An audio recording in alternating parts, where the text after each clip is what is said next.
alaikum and a very good afternoon, ladies and gentlemen. I am Faiza Zafar and I welcome you all from the platform of Khabar Kada.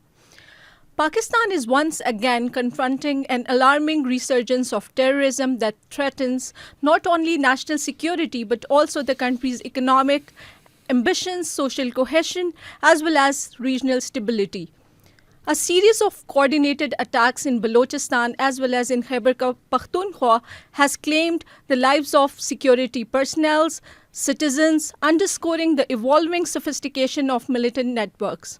These incidents basically have triggered intelligence-based operations by Pakistan's armed forces and law enforcement agencies, reaffirming that states' resolve to eliminate this curse of terrorism.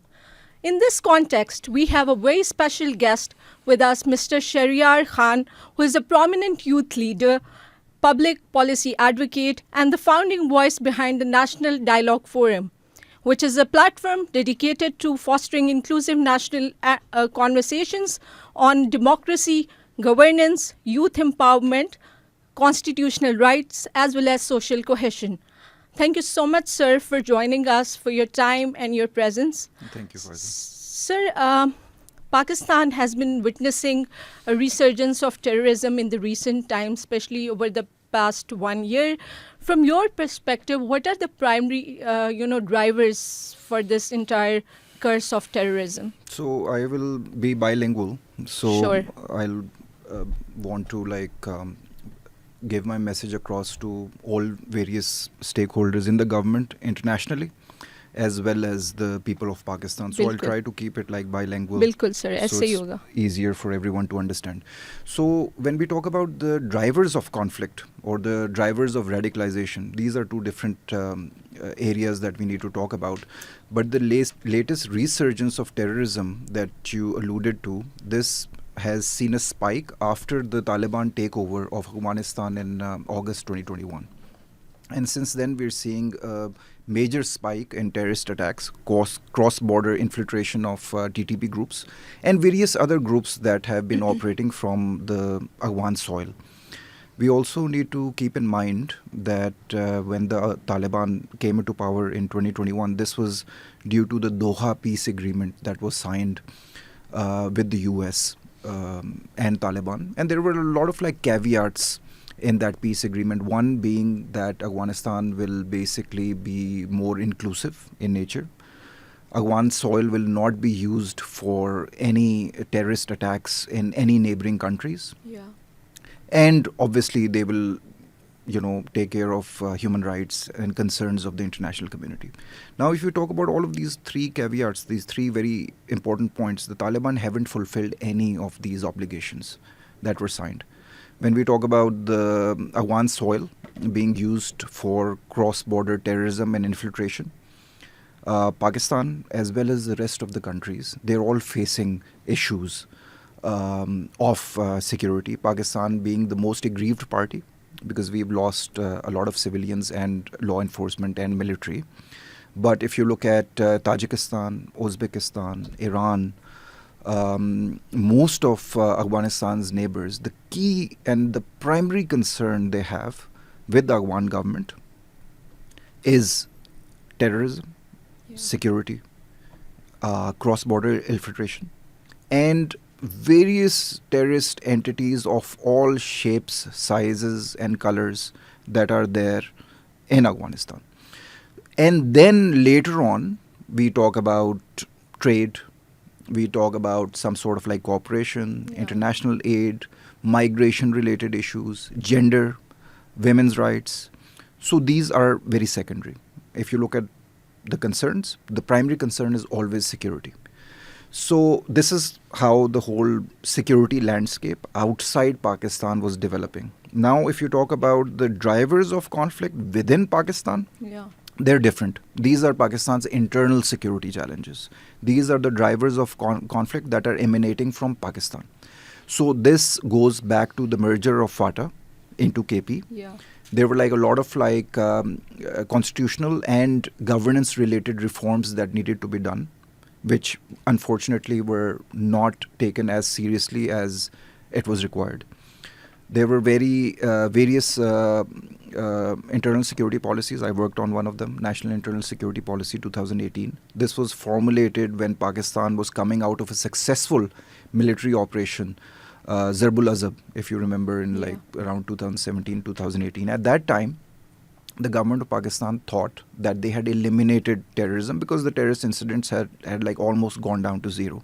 This is because of the fact that TTP and other terrorist organizations at that time were pushed into Afghanistan from Pakistan side. A lot of them were eliminated, but a lot of them like sought refuge in Afghanistan. At that time, the Afghan Taliban were operating from various different districts in Afghanistan, and they had kind of like taken over a lot of territory. And the NATO forces led by the US, they were concentrated in, you know, main areas or cities in Afghanistan at that time. So as soon as the Taliban came into power, 2021, the whole situation changed. Absolutely. And these groups started coming back. There were also like some peace talks as well, very controversial, if you remember. Various different rounds were held with the TTP at that time. There are various schools of thought. Some of them basically say that this conversation should never have happened. This conversation should have happened under a framework of the Constitution of Pakistan. Yeah. So the main result of that peace talks with the TTP at that time was, one, that they did not recognize the Constitution of Pakistan. This was obviously a non-starter. Then they basically asked for a certain territory, which was FATA, former FATA actually, to be given to the TTP so they could run that area with their own rules, laws, and their version of Islam, whatever they think is the right version. Thirdly, they also wanted the military to leave those areas. And fourthly, the writ of the government would cease to exist in those areas. So, and obviously for these talks to even happen, Pakistan had to do some confidence building measures, and a lot of like their people who were in Pakistani jails were also released as confidence building measure at that time. Some of them also relocated from Afghanistan and started settling in areas of KP, former FATA, certain areas. They also came back in Swat, but like the people of Swat like basically rose up at that time and basically said that we don't want these people to come back. Now, I have a professional background of working in countering violent extremism, de-radicalization, and they're like international standards of de-radicalization. And if you look at various different countries where militant, organizations have, operated, और उनके साथ जब भी, there's a discussion on de-radicalization कि जी आप अपने weapons वगैरह फेंक दें और पाकिस्तानी स्टेट या किसी भी स्टेट के अंदर में आ जाएं, कॉन्स्टिट्यूशन को मानें, then the government कोई give and take करती है और उनको integrate करती है. लेकिन उससे पहले एक truth and reconciliation होती है. Because, like when these militant organizations have been operating in Pakistan, उन्होंने बहुत civilians को मारा है. People have lost lives. When we talk about Pakistan's war on terror, we very proudly say that Pakistan lost like 60 to 80,000 people. Yeah. वो लोगों के बेटे थे, बेटियां थे, बच्चे थे. APS का जो अटैक है अभी तक मेरे तो सामने वो अभी ऐसे ही है जैसे वो कल हुआ. बिल्कुल. तो उन सारे लोगों को आपने इनकॉर्पोरेट करना है, उनको कॉन्फिडेंस में लेना है कि हम कोई पीस टॉक्स करने लगे, तो आप लोगों का क्या ख्याल है, ठीक. और इस तरह का जॉइंटली एक एफर्ट होती है इंक्लूसिव किस्म की, तो फिर वो ज़्यादा सक्सेसफुल होती है. तो नहीं हो सकता कि परसों कोई मिलिटेंट आ जाए आपके मोहल्ले में, आप कहेंगे यार this person like killed like I don't know 5 people from my family. ये कैसे आके यहाँ पर सेटल हो सकता है? So do you really think that negotiations are possible with such rigid, radicalized mindsets where, as you mentioned, that around 80,000 innocent people have lost their lives.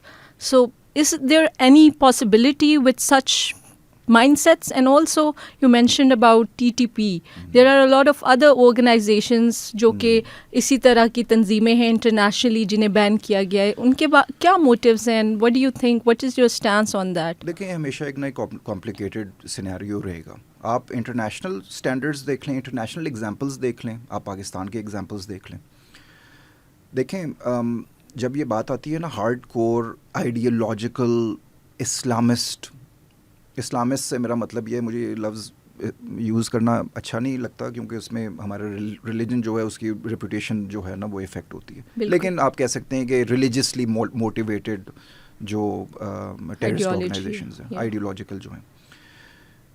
दूसरी जो साइड के ऊपर हैं वो बेसिकली ज़रा थोड़े से लेफ्टिस्ट लाइक मार्क्सिस्ट, वो ज़रा थोड़े से रिलीजन से उनका लेना देना नहीं होता, लेकिन उनकी कोई ग्रीवियंस वगैरह होती है, कोई उनको कोई इश्यूज़ हो सकते हैं स्टेट के साथ, गवर्नेंस के साथ प्रॉब्लम्स हो सकती है, जो आप BLA का जो एग्जांपल बलूचिस्तान वाला पॉइंट। बहुत सी ऐसी ऑर्गेनाइजेशंस होती हैं जिनकी एक जो नैरेटिव होता है ना उसकी पब्लिक के अंदर कोई एक्सेप्टेंस होती है। कुछ ऐसी ऑर्गेनाइजेशंस होती हैं जिनकी बिल्कुल नहीं होती, और वो एक ट्रेजेक्ट्री होती है हर टेररिस्ट ऑर्गेनाइजेशन की, वो किस तरह ऑपरेट कर रही है, किस तरह अपने आप को कम्युनिकेट कर रही है, अपना क्या केस बनाने की कोशिश कर रही है। बिल्कुल। कोई भी ऑर्गेनाइजेशन जो होती है वो आइसोलेशन में नहीं ऑपरेट कर रही होती।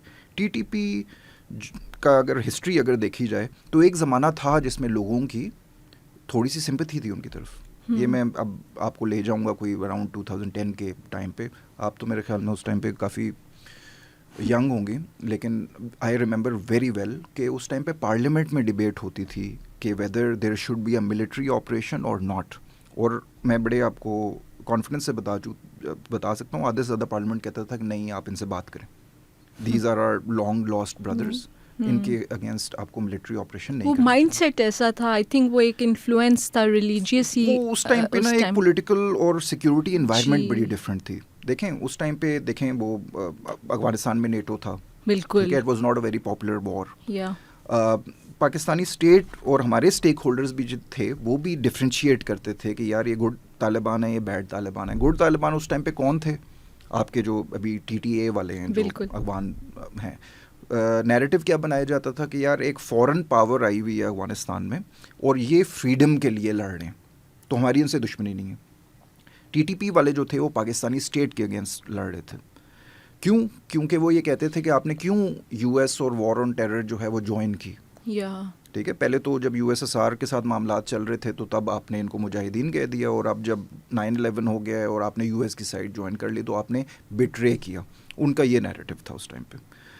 और हम उस टाइम पे ये कहते थे कि जो और वेरी फेमसली जब भी इन टेररिस्ट ऑर्गेनाइजेशन की बात आती थी कहते थे हमने बैत ले ली है to the leader of TTA।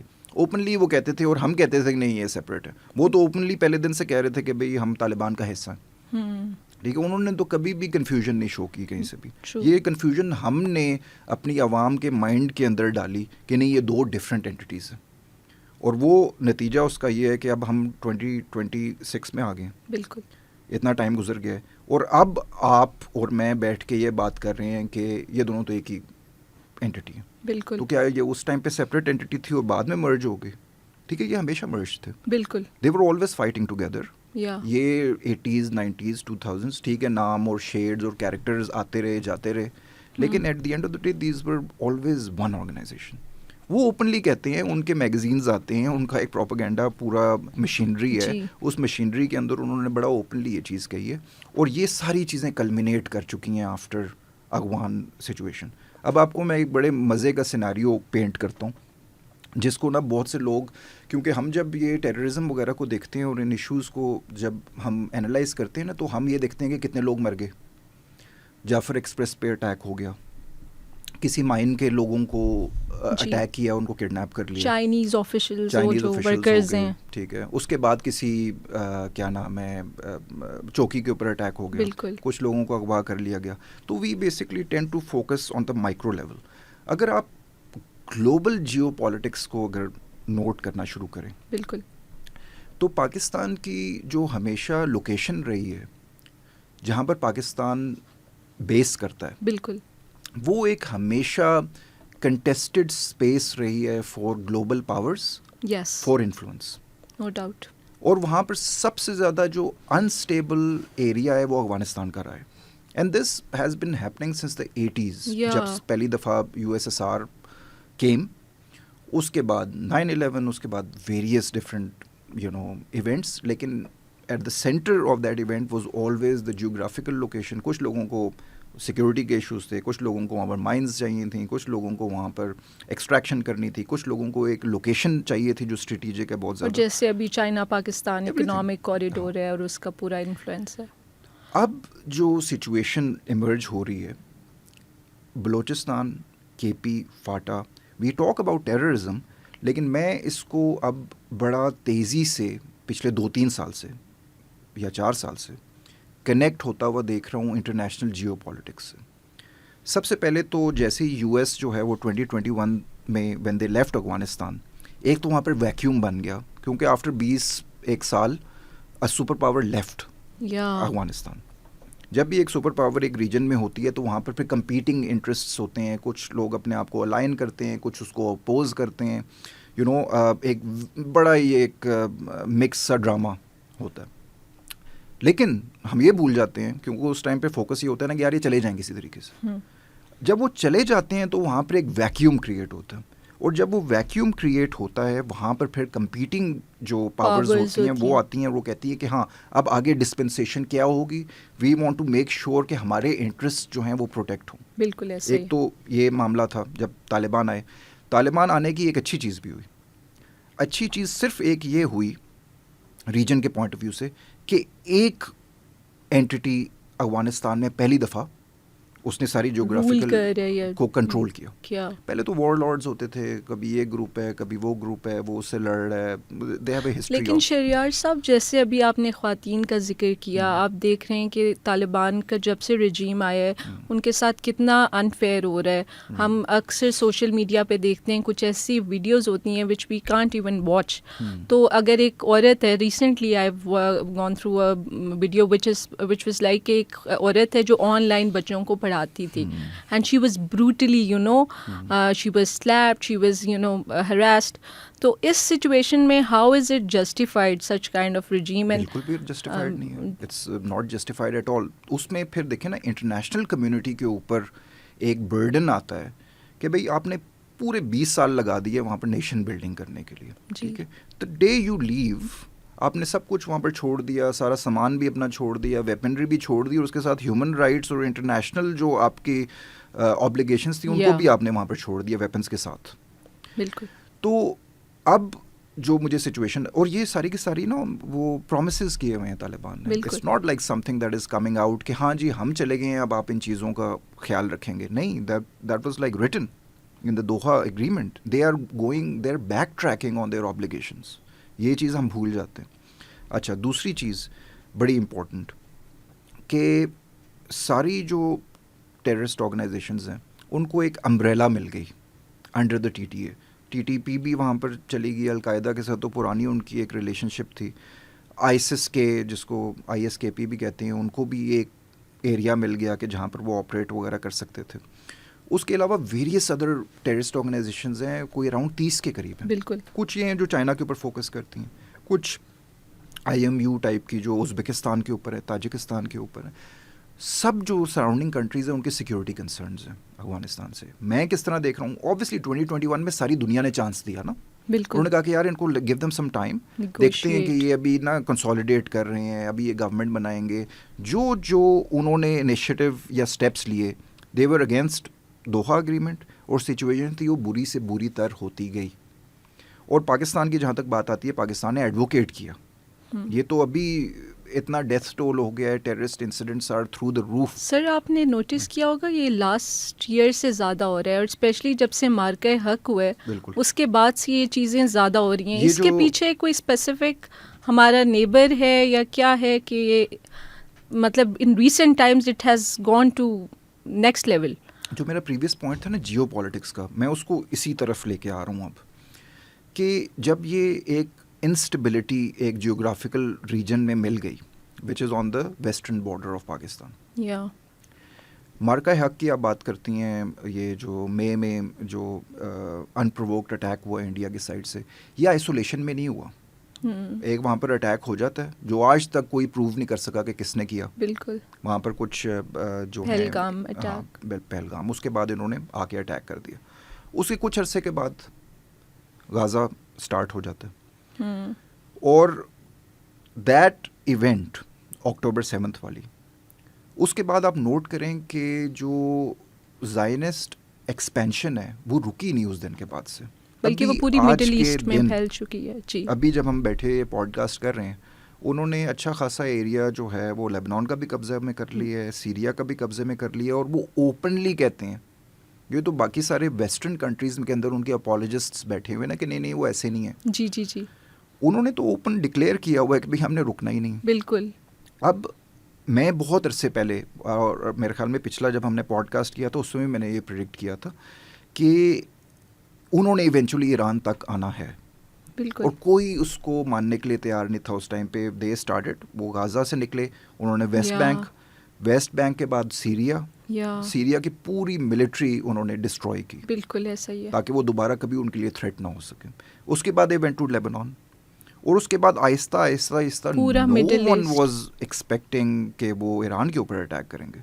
Various पुराने जो प्रेसिडेंट्स हैं, उनके जो नेशनल सिक्योरिटी स्टाफ हैं, वो तो कहते हैं कि नेतन्याहू तो 90s से हमें पुश कर रहा है कि हम जाके ईरान पे अटैक कर दें। हम मना करते थे कि हम नहीं कर सकते, ये रीजन बड़ा डिस्टेबलाइज हो जाएगा, but it happened eventually. No one was because expecting this. that again starts off with an ideology. So Zionism and all of this, वो आप जब इंटरनेशनल रिलेशंस में पढ़ते हैं ना, रियलिज्म थ्योरी में, कि वो इस तरह का ईगोइस्टिक माइंडसेट है, तो वो तो that has to be that way. और अभी आप देख रहे होंगे कि जैसे अटैक्स हो रहे हैं, अभी रिसेंटली कल परसों में भी कितना ज़्यादा सऊदीया पे हुआ है।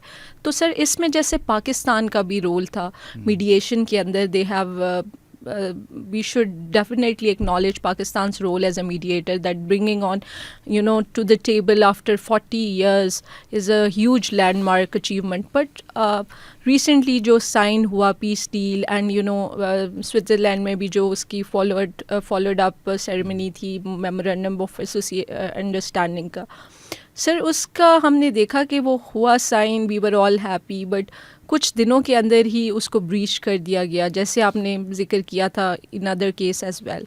तो सर इसमें Pakistan where does it stand now and how does it position itself? देखें, ये भी ना आपको ग्रेटर जियोपॉलिटिक्स के एंगल से देखना पड़ेगा। आपको एक मैं सिनेरियो देता हूँ just for the sake of conversation. आप इमेजिन करें कि पहली दफ़ा जब अटैक किया इजराइलीज़ ने with support of the US, आज से कुछ महीने पहले, फरवरी मार्च, आप ये इमेजिन करें कि 2003 में इराक के ऊपर हुआ था ना, वो भी बड़ी स्ट्रॉन्ग मिलिट्री थी, बड़ा Saddam Hussain was like a player at that time. कितने दिन वो खड़े हो सके थे अगेंस्ट द अमेरिकन ऑनस्लॉट? एक हफ्ते के अंदर अंदर सारे का सारा उन्होंने लपेट के साइड पे कर दिया। आप ये इमेजिन करें, this is like just a hypothetical situation, कि ईरान की मिलिट्री या ईरान जो है जिसने रेजिस्ट किया, अभी तक रेजिस्ट कर रहा है, वो एक हफ्ते में, 10 दिन में, 2 हफ्ते के अंदर, क्योंकि वो ट्रंप एडमिनिस्ट्रेशन ओपनली कहती है कि हमने तो 2 हफ्ते का ऑपरेशन करना था, ठीक, ये सारी की सारी रिजीम चेंज हो जाती। उस टाइम पे जब ईरान के अंदर ये सारे के सारे राइट्स वगैरह हो रहे थे, लोग बाहर निकल रहे थे, गोलियां चल रही थी, फिर वेस्ट कह रहा था कि नहीं ये तो डेमोन्स्ट्रेशंस हो रही हैं अगेंस्ट द रिजीम, और ईरानियन जो गवर्नमेंट है वो शूटिंग कर रही है, उनको मार रही है, और बड़ी थ्रेट्स वगैरह आती थी कि आपने इनको मारना नहीं है वरना हम आप पे अटैक कर देंगे, ऑल ऑफ दोज थिंग्स। बाद में लेटर ऑन सारे वेस्टर्न न्यूज़पेपर्स ने कहा कि ये ज़ायनिस्ट मोसाद जो है उनकी इंटेलिजेंस एजेंसी वो कर रही थी। आप ये नोट करें कि ईरान की गवर्नमेंट के की फिगर्स को असैसिनेट किया गया, कहाँ से वो आ रही थी? इंटेलिजेंस ऑन ग्राउंड थी ना। अब देखें, इतनी स्ट्रॉन्ग ईरानियन रिजीम के होते हुए Mossad is everywhere in Iran, spies are everywhere, अभी भी। आप ये इमेजिन करें कि रिजीम चेंज हो जाती, आपके साउथ वेस्टर्न जियोग्राफिकल लोकेशन में अगर मोसाद पहुंच चुकी है, उन्होंने बलूचिस्तान का क्या हाल करना था इस टाइम के ऊपर? Eight the end of the day आप ये आज इस पॉडकास्ट में लिख के अपने पास फ्रेम करके रख लें कि पाकिस्तान के न्यूक्लियर वेपन्स जो हैं वो कभी भी इजराइल को हजम नहीं होंगे। बिल्कुल ऐसा ही। वो आज हम इसके ऊपर डिस्कशन कर लें, आज से 10 साल के बाद कर लें, आज से 50 साल के बाद कर लें, this will always be a bone of contention for anyone outside Pakistan. Nuclear deterrence, आप जितना मर्जी कह लें कि यार हाँ है न्यूक्लियर वेपन, हाँ नहीं कोई कर सकता अटैक, एक बहुत बड़ा डिटरेंस है, लेकिन आप ये ना एक्सपेक्ट expect करें कि वो एक्सेप्ट भी कर लेंगे इस चीज़ को। ठीक है, मजबूरी है, ठीक है, ज़रूरी नहीं है, इट्स नॉट कंपल्सरी कि जी वो आपको रिस्पेक्ट देंगे और ये मान लेंगे कि हाँ जी है। उनकी ये भी हमेशा बिल्कुल कोशिश जैसे होगी। अफगान तालिबान है उसी तरह का एक और माइंडसेट है, एक्सट्रीमिस्ट माइंडसेट है। This is related to the instability in Balochistan. या ये आप द लिख लें। Recent attacks this is related to whatever TTP is doing. Afghanistan और अफगान तालिबान अनफॉर्चुनेटली उन्होंने इंडिया के साथ हाथ मिला लिए और वो ओपनली मिलाया है। India is like going there. India का क्या लेना देना। इवन इंडिया आपने नोटिस किया होगा कि जब ये when the war erupted in Gaza back in October 7th, तो Palestinians were removed as workers from the workforce of by Israelis, and they were replaced by Indians because thousands of Indians were moving to Iran की भी बहुत Israel. बड़ी गलती है क्योंकि उन्होंने भी बहुत ज़्यादा इंडियंस को अपने आईटी फर्म्स, अपने पोर्ट, क्योंकि पोर्ट वो सारे के सारे सर पोर्ट की आपने बात की तो यहाँ पे यूएई का थोड़ा सम आप इस पे अगर if you shed some light on Pakistan UAE relations. Geopolitics के अंदर ना ये टाइम्स चेंज होते रहते हैं। आप वो वाला टाइम भी देखें जब यूएई जो था एक रेगिस्तान था और पाकिस्तानी जो सारे के सारे एक्सपर्ट्स थे, प्रोफेशनल्स थे, उन्होंने जाके यूएई को बनाया, बिल्कुल डेजर्ट को।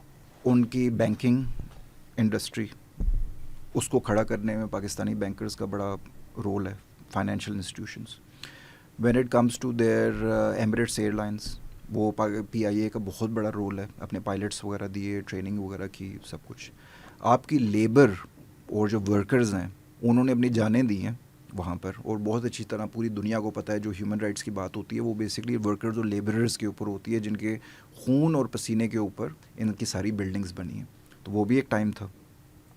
उसके बाद अब टाइम एक ऐसा आया है कि एक जियो पॉलिटिक्स इस तरह की इमर्ज हो रही है कि यूएई अपने आप को ज़रा थोड़ा असर्ट करना चाह रहा है। अब काफ़ी रिसोर्सेज आ गए हैं, पैसे आ गए हैं, दे वांट मोर। और ये एक ना किसी भी नेशन या किसी भी एक कॉम की एक एवोल्यूशन के अंदर आता है जब उनके पास पैसे आ जाते हैं, जब उनके पास they think they can assert, तो वो अपनी जियोग्राफिकल बाउंड्रीज से बाहर अपना इन्फ्लुएंस वगैरह चाहते हैं, अपने इंटरेस्ट को इंक्रीज करते हैं। तो वहाँ पर एक कंपटीशन एक स्टार्ट हो गया है between Saudi and the Emiratis. And we see that now we have very good relationships again with Saudi Arabia. हमारी हमेशा से अच्छी रही जो है कि अच्छा रहा है हमेशा ये से। आजकल की बात नहीं है, ये हिस्टोरिकल बात है। Yes. और वो अब डिफेंस का भी जो रिसेंट पैक्ट और ये डिफेंस भी अभी तो फॉर्मलाइज हुआ है, बिल्कुल, ठीक है, तो वो न्यूज़ में आ गया तो लोगों को एक टॉकिंग पॉइंट मिल गया। ये जो रिलेशनशिप है डिफेंस रिलेटेड, काफी पुराना है, बहुत पुरानी है, बिल्कुल ऐसा है। Anyone who follows security they know कि पाकिस्तानी जो मिलिट्री है वो रॉयल फैमिली को भी सिक्योरिटी देती है, बिल्कुल। और ऑब्वियसली होली साइट्स और trainings, capacity building, air force, military. आपके पुराने जो आर्मी चीफ हैं वो अभी भी वहाँ पर ही is like the head of the forces over there. तो ये तो रिलेशनशिप हमेशा से रही है। सर इस पूरे सिनेरियो में पाकिस्तान के अंदर क्या काउंटर स्ट्रैटेजी है अगेंस्ट टेररिज्म गवर्नमेंट के लेवल पे एंड ओवरऑल लाइक कंट्री किस तरफ जा रही है? बिकॉज आप देखते हैं कि अभी रिसेंटली भी ज़ियारत में अटैक हुआ, इतने सारे लोग रोज़ शहीद हो रहे हैं। इसमें दो एरियाज़ हैं, एक तो एक्सटर्नल तो मैंने आपको मोर लेस बता दिया, इंटरनल हमारे अपने चैलेंजेस हैं जिनको आप ना डाइवोर्स नहीं कर सकते दोनों चीज़ों को, क्योंकि एक्सटर्नल जो मैंने आपको पिक्चर दी है वो तो ग्लोबल है, आपके कंट्रोल में नहीं है, आप अपनी पॉलिसीज़ वगैरह बनाते हैं, आप रिएक्ट करते हैं अपने बेस्ट इंटरेस्ट के अंदर। और पाकिस्तान में जिस ना आपने कहा कि मीडिएशन का रोल प्ले किया, तो एक्सटर्नल को मेरे ख्याल में 2-3 लाइनों में अब मैं कंक्लूड करता हूँ कि जो सिनेरियो मैंने आपके माइंड में पेट किया था ना, ईरान वाला, रिजीम चेंज हो जाती और कोई वेस्टर्न फ्रेंडली गवर्नमेंट आ जाती, तो आपको क्या लगता है कि मोसाद वहाँ से निकल जाती? बल्कि उसके और ही ज़्यादा ओपन होके वो पाकिस्तान को टाइट करते। बिल्कुल। अच्छा, दूसरी साइड पे आप इमेजिन करें for the sake of argument theory कि जी जो पहलगाम के बाद इंडिया ने अटैक किया था, आप ना उनको रिपेल कर सकते, तो आपके ऊपर दोनों साइडों से अटैक हो चुका था। ये पूरे का पूरा जो ऑपरेशन था, it was not just for Iran, वो पाकिस्तान के लिए भी था।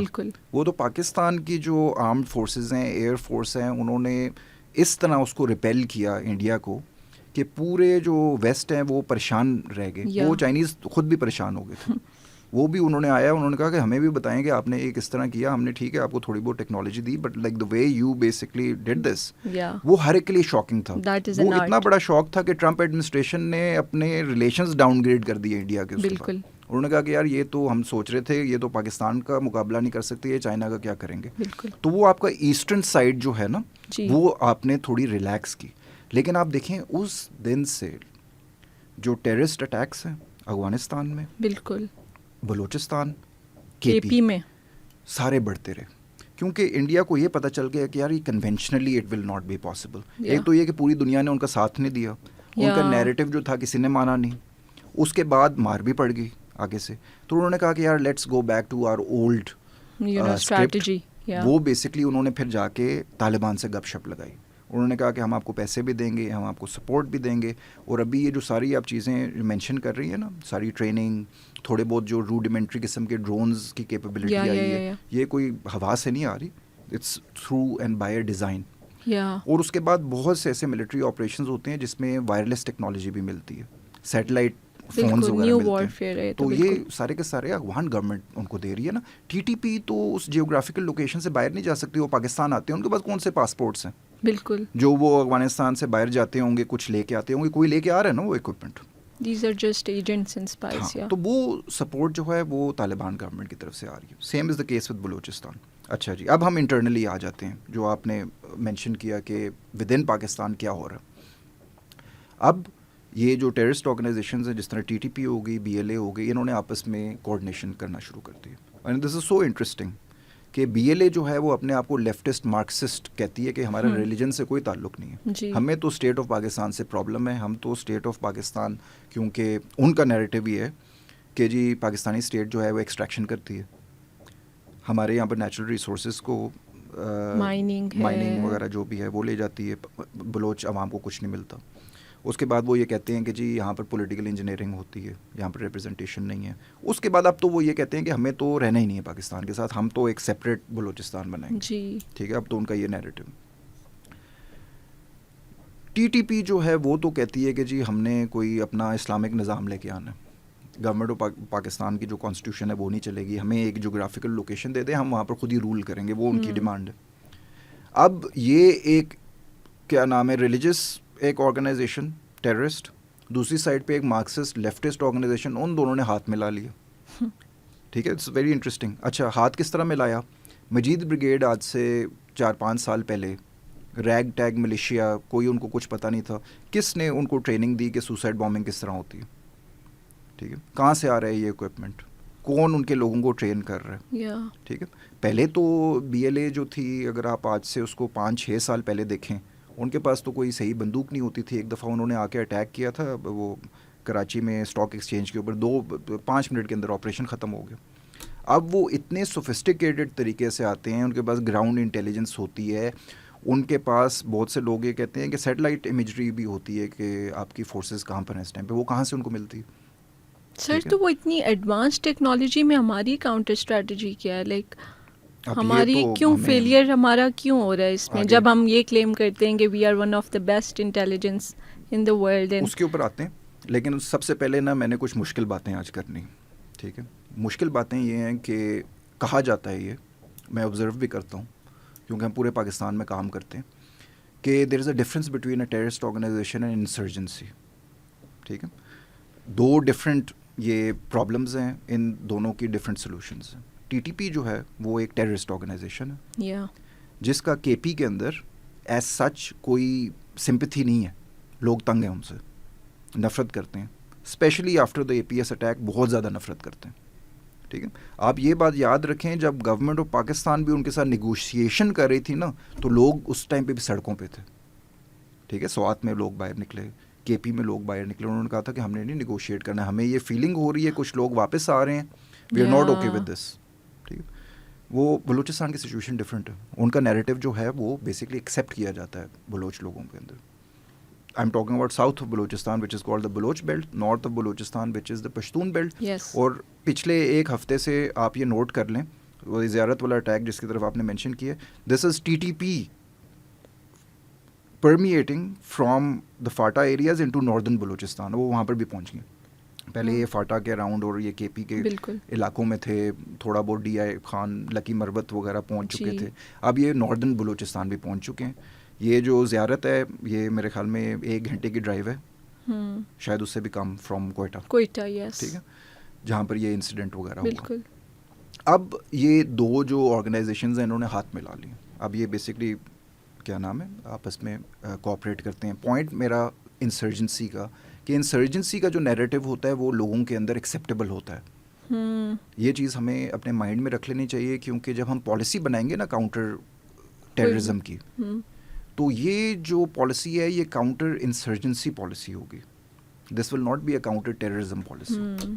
और ये चीज़ हम भूल जाते हैं और हम एक ही ब्रश से ना सबको पेंट करना शुरू कर देते हैं। जी, फिर सर इस तरह के कुछ आइडेंटिटीज़ हैं जो सोशल मीडिया पे भी इन्फ्लुएंस कर रही हैं और बहुत सारे यूथ को, बलोच यूथ को भी जो है नेगेटिवली इन्फ्लुएंस कर रही हैं। जैसे इतने अफसोस की बात है, ये जो आपका इतना इम्पोर्टेंट पॉइंट है, आप ये नोट करें कि जब TTP वहाँ पर ऑपरेट कर रही है, उसने 50 से 1 लोगों को किडनैप किया है लॉ इन्फोर्समेंट के, और अगले दिन, कुछ पहले दिन, बाकी अगले दिन वो murdered in cold blood.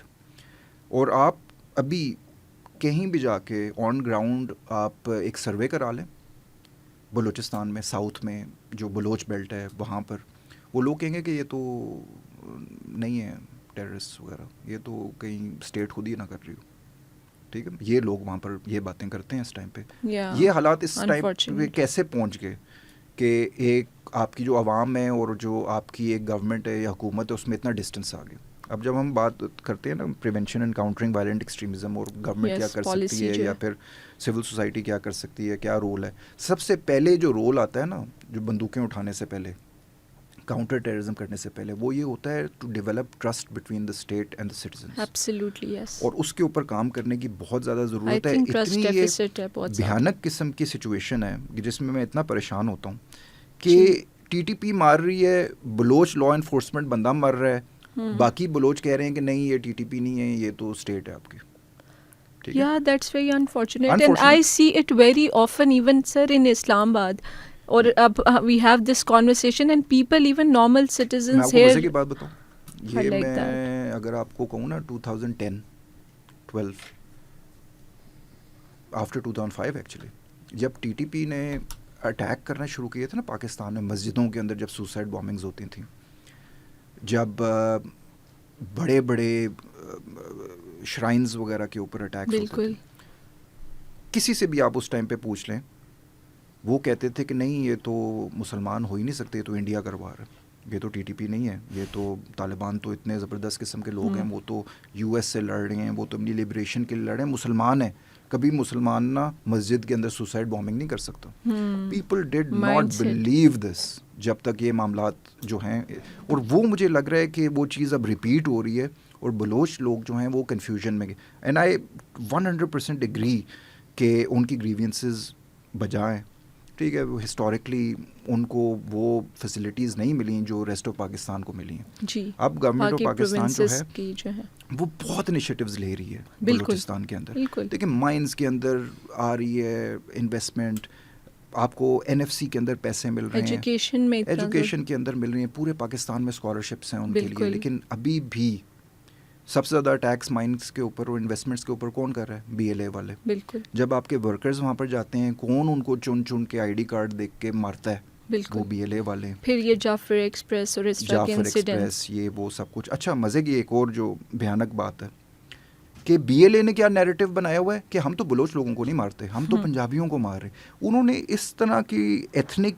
Division की है, पोलैरिटी पूरी होगी। ये किस तरह का एक नैरेटिव है कि पंजाबी को मारना ठीक है जी, और बलोच को अगर आप नहीं मार रहे तो आपका नैरेटिव जो है वो एक्सेप्ट किया जाएगा। सर ये इतना इम्पोर्टेंट पॉइंट आपने रेज किया है, जो हमारी सोशल पोलैरिटी है, इसको काउंटर करने के लिए भी आई थिंक गवर्नमेंट या इस एजुकेशनल लेवल पे बहुत काम करने की ज़रूरत है। क्योंकि आप ये मेरी अदर डे भी we were having a conversation कि जैसे आपका कोई एजुकेशनल इंस्टीट्यूशन है इस्लामाबाद कैपिटल के अंदर, उसके अंदर इतना प्रोविंशलिज्म है, इतनी एथनिक डिफरेंसेस हैं कि वो एक जगह जहाँ पे ये डिबेट नहीं होनी चाहिए, जहाँ पे आपको सबको एक यूनिफॉर्म प्लेटफॉर्म पे आना चाहिए।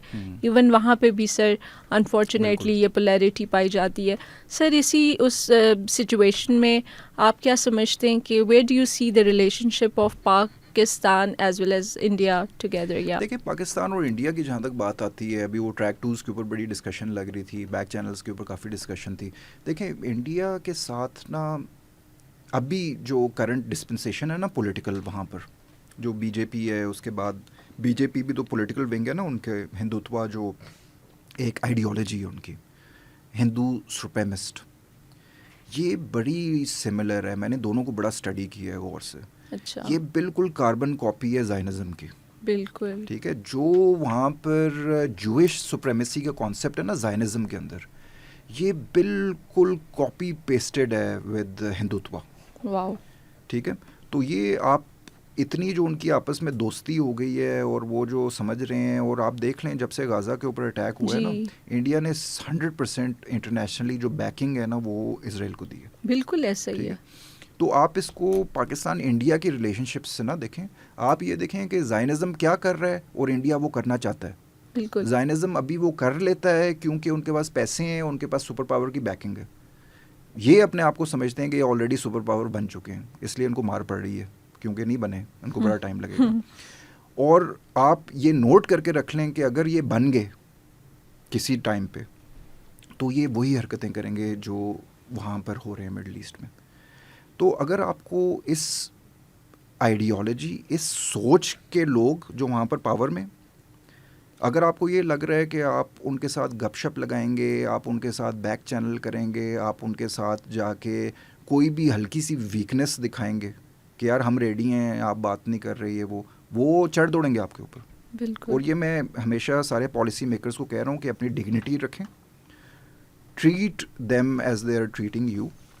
और उसके बाद अगर आप इक्वालिटी के ऊपर आप उनसे निगोशिएट कर सकते हैं तो वेल एंड गुड, वरना आप एक्सपेक्टेशन ना रखें कि वो अपनी तरफ से कोई पीसफुल कोई चीज़, वो कोई ना, अब आज आप बात मान लें ना, अगर for the sake of argument Pakistan कह देता है like in the wildest dreams of India कि हाँ यार हमने ही किया था, माफ़ कर दें, ये वो अगली दफ़ा कोई और इल्ज़ाम लगाएंगे, उसके बाद वो कोई और बहाना लेके आएंगे। ऐसा है। हाँ, उसके और बाद सर वो आपने कहेंगे चैनल्स कश्मीर में भी दें। देखा होगा उनकी जो प्रोपेगेंडा, जो स्पेशली ड्यूरिंग मार्का हक और अभी जो पीस डील थी उसके दौरान, अगर आप इंडिया की वो फॉलो करते हैं तो आपको लगता है कि this is just like another movie और फन, और I don't know what was that. Zionist जो हैं उनसे बहुत ज़्यादा सोफिस्टिकेटेड है।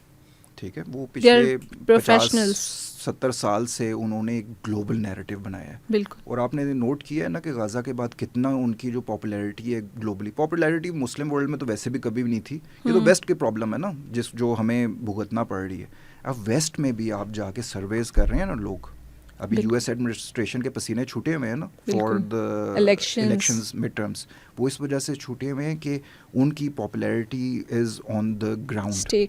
ये चीज़ इंडियंस को नहीं समझ आ रही कि भाई जोन सा रास्ता आपने ले लिया है ना, उसमें आगे ज़िल्लत ही मिलनी है आपको, और कुछ भी नहीं मिलना। और दूसरा ये कि भाई इंडिया और पाकिस्तान में बड़ा फ़र्क है। ठीक है, पाकिस्तान में 4 सूबे हैं, कुछ समझ लेंगे कोई 20-25 एथनिसिटीज़ वगैरह हैं जो ऑपरेट कर रही हैं, इंडिया में 200 से ऊपर है। बिल्कुल। आपने वहाँ पर जाके इस तरह की क्या नाम है डाइवर्स सोसाइटी, हम तो इतने डाइवर्स हैं भी नहीं जी, वहाँ पर आपने जाके एक सर्टन रिलीजन को आपने ये कहा कि जी ये सुप्रीम है, बाकी सारे जो हैं वो सेकंड क्लास, थर्ड क्लास, उनका तो अपना कास्ट सिस्टम जो है उनके अपने हिंदूज में भी इतनी ज़्यादा डिस्क्रिमिनेशन है। आपको लगता है कि वो तो मुस्लिम्स तो कश्मीर में देख लें उनके साथ क्या हो रहा है। तो ये जो है ना माइंड फ्रेम, ये अगर वहाँ पर निकल जाता है, it's basically a cancer that is developing in the Indian society. उनको ये चीज़ नहीं समझ आ रही अभी। ये ओवर 1 बिलियन पीपल हैं, अगर ये इसी तरह चलता रहा, उनकी जो सोसाइटी की डिटीरिएशन हो रही है, ये टूट जाएंगे आपस में, ये they will not be able to like hold it all together. Sir आप कोई 1, 2, 3 रिकमेंडेशंस जो आप समझते हैं कि गवर्नमेंट के लेवल पे स्ट्रक्चरल रिफॉर्म्स होने चाहिए, वो क्या होंगे? देखिए, क्योंकि हम रिफॉर्म्स तो पाकिस्तान में हर एक चीज़ के ऊपर चाहिए, वो तो आपका जो ऑफिस बॉय है वो भी 12 बजे तक नहीं आया हुआ था। But with regards to security के पॉइंट ऑफ व्यू जब बात करते हैं ना, एक तो ये कि आपने ना ये बात याद रखनी है हमेशा, और ये ग्लोबल एग्जांपल्स हैं, ये पाकिस्तानी एग्जांपल्स नहीं हैं, कि counter terrorism campaign can not be one with weapons alone. ठीक है, पूरी दुनिया में आप जितने मर्जी मिलिट्री ऑपरेशंस कर लें, आपकी एक नॉन काइनेटिक साइड होती है जो कि मिलिट्री ऑपरेशन के साथ साथ आपने करनी होती है रिफॉर्म्स, लोगों का ट्रस्ट, एंड मेक श्योर कि there is no more recruitment. ठीक है, आप लोगों को मारते रहेंगे, नीचे रिक्रूटमेंट होती रहेगी. ठीक है, आपने वो आइडियोलॉजी जो है और वो जो नैरेटिव है उसको ब्रेक करना है. अभी तक मैं ये नोट कर रहा हूँ कि हमारी जो स्ट्रेटजी है वो रिएक्टिव है. रिएक्टिव किस तरह कि एक पॉलिसी तो बनी हुई है, वो पॉलिसी है zero tolerance, which is good, I agree. पर जब एक अटैक हो जाता है तो अटैक होता है, उसके बाद सारे लोग जमा होते हैं, उसके बाद वो एनालिसिस करते हैं सिचुएशन का, और उसके बाद वो कहते हैं कि हाँ अब हम ये करेंगे. ये इस तरह नहीं चलेगा. ये बेसिकली जो आपको है ना जंग, ये आपको लेके जाना पड़ेगा उस पॉइंट के ऊपर जहाँ से ये चीज़ स्टार्ट हो रही है. वो हो रही है अफगानिस्तान में. ठीक है, अब ये बातें भी लोगों को बुरी लगेंगी, लेकिन इवेंचुअली अगर ये जो टेररिस्ट्स हैं within Pakistan and their aiders abettors that are there in Afghanistan, आप जब तक जंग वहाँ पर नहीं लेके जाएंगे ना, वो जो है ये इन्फिल्ट्रेशन नहीं रुकेगी. आप कल ख़त्म कर दें सबको, फाटा से, बलूचिस्तान से, परसों जो है वो बॉर्डर से और आ जाएंगे लोग, वो और ज़्यादा रिक्रूटमेंट वहाँ पर स्टार्ट कर देंगे. वन, आपको एक इंटरनेशनल जो है एक लोगों को ना इकट्ठा लेके आना है, उनको ये बताना है. और अभी मुझे नज़र आ रहा है कि ग्लोबली अगर आप देखें सारी जो कंट्रीज़ हैं ना रीजन की, वो अफगानिस्तान से ना अपनी अपनी बात कर रहे हैं कि जी हमारा मसला आप रिजॉल्व कर दें, बाकी जो पाकिस्तान का टीटीपी का मसला है वो उनका इंटरनल आपस का मामला है, वो खुद हैंडल करेंगे. इस तरह नहीं जो है रीजनल काउंटर टेररिज्म स्ट्रेटजी इस तरह नहीं चल सकती. आपने रशिया को भी ऑन बोर्ड लेना है, आपने चाइना को भी ऑन बोर्ड लेना है, आपने सेंट्रल एशियन रिपब्लिक्स को भी ऑन बोर्ड लेना है, आपने ईरान को भी ऑन बोर्ड लेना है, और आप होलिस्टिकली एक पॉलिसी बनाएं कि नहीं यार जब तक ये तालिबान जो हैं ये एलिमिनेट नहीं हो जाते या एटलीस्ट, या फिर ये उनको रोक नहीं लेते, या फिर उनको वो खुद एक्शन लेना. And I think it's high time कि पाकिस्तान की जो जियो स्ट्रेटेजिक इस टाइम पोजीशन है अभी करंट एरा में, उसको वो फुली पोटेंशियल उसका जो है वो मैक्सिमाइज करे थ्रू दीज, जैसे आपने कहा कि रशिया को ऑन बोर्ड करे, ईरान को करे, चाइना ऑलरेडी हमारा स्ट्रेटेजिक पार्टनर है. आप क्यों उनको ट्रिप्स वगैरह करवा रहे हैं यूरोपियन यूनियन में? ठीक है, क्यों रशिया जो है उनके साथ डिफेंस डील साइन कर रहा है? जी सर. ठीक है, चाइना ने क्यों जाके अपना एम्बेसडर वहाँ पर बिठा दिए? बिल्कुल. तो ये बेसिकली उनको कॉन्फिडेंस मिलता है ना कि यार हम आइसोलेटेड नहीं है, हम जितनी मर्जी रिप्रेशन कर लें कोई हमें मना नहीं करेगा, हम वेमेन राइट्स ख़त्म कर दें कोई हमें तंग करने वाला नहीं है, हम जो उनसी मर्जी टेररिस्ट ऑर्गेनाइजेशन है उसके सर के ऊपर हाथ रख दें, बस पाकिस्तान है ना, बाकियों को तो कोई प्रॉब्लम नहीं है. ठीक है, तो ये वाली जो थिंकिंग है ये रीजन के अंदर सस्टेनेबल नहीं है. ये नहीं हो सकता कि पाकिस्तान के अंदर जो है वो आग लगी हो और आपका रीजन जो है उनके साथ ट्रेड की बातें कर रहा हो, भाई नहीं हो सकेगा ये चीज़. बिल्कुल. Sir, thank you so much for such an insightful discussion and conversation and all these points. Sir ने एक बहुत important बात की कि there is a difference between counter-terrorist strategy and counter-insurgency strategy. And I think it's high time कि government को इस counter-insurgency strategy पे काम करने की ज़रूरत है. The sacrifices of Pakistan's armed forces, intelligence aid personnel, common citizens and police security agencies should not go in vain. Thank you so much, everyone. See you in the next episode.